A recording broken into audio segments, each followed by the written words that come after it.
Welcome back to the Ancestral Findings podcast. In 1810, the United States was only 34 years into its existence as a nation, and it was still figuring things out, including how to count its people. That year marked just the third official census, and while the goal was simple on paper, get a head count of everyone in the country, the results were far from perfect. If you've ever looked through the 1810 census while researching your family, it's not exactly a gold mine. Entire areas are missing. Everyone in the household except the head is just a number. It's more frustrating than helpful sometimes, but understanding what was going on in the country at the time gives you a better sense of why it turned out the way it did and what you can still pull from it.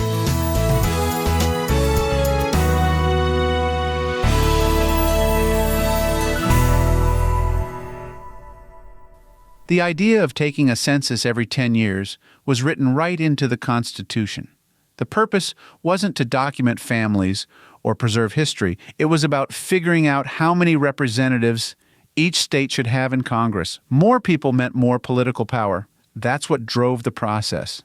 By 1810, there were 17 states in the Union.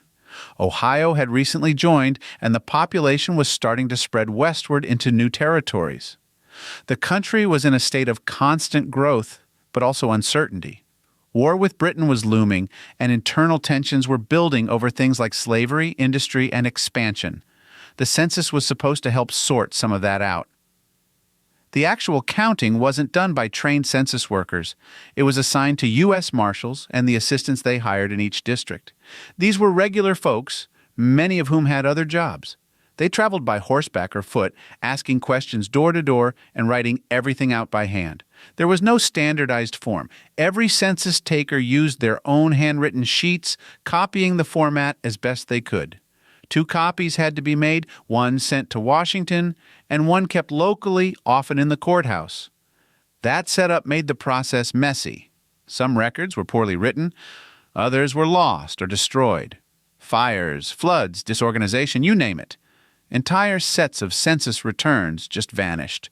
That's why Georgia is completely missing from the 1810 census. So are parts of Tennessee, Mississippi, and Washington, D.C. The 1810 census didn't collect a lot of information.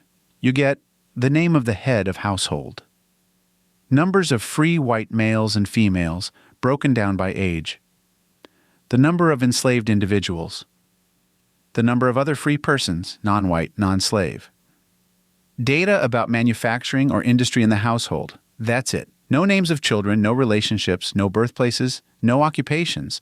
Most of the people in the household are reduced to a tally mark in a column. And in many cases, the handwriting is hard to read. The reason for these categories had everything to do with politics and national needs. They wanted to know how many men could serve in the military. They needed to count the enslaved population to apply the 3/5 compromise, which increased congressional representation for slaveholding states. And the questions about manufacturing?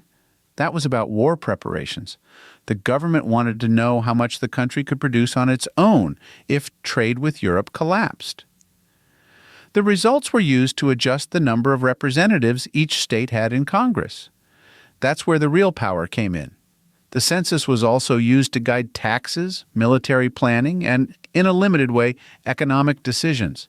The manufacturing section didn't get much attention at the time, but it was a sign that the government was starting to take an interest in tracking industry. For me, the 1810 census isn't just a document. It's a window into how the government saw the population. They weren't trying to preserve personal stories or family connections. They were building a structure of control, planning, and representation. Knowing that helps explain why the census looks the way it does. As someone who spent years researching families, I can say the 1810 census has made me scratch my head more than once. Sometimes all I have is a name and a few tick marks. Sometimes the people I'm looking for aren't even there, especially in counties with missing records. But I've learned to treat it like one piece in a much bigger puzzle. If someone shows up, I look at their household structure. How many children? Are there older people who might be parents or in-laws? If someone doesn't show up, I ask myself why. Did they move? Were they living with someone else? Or was their part of the census just lost? I've also successfully paired 1810 entries with tax, wills, deeds, and church records. Those documents can give names, dates, and relationships the census doesn't offer. In some cases, they even help confirm that the anonymous tick mark under female 26-44 was the person I thought it might be. It's not easy work, but occasionally that census line helps confirm a theory, reveal a new branch, or answer a question that's been hanging out there for years. When it does, it makes the time spent digging through those hard-to-read pages feel worth it.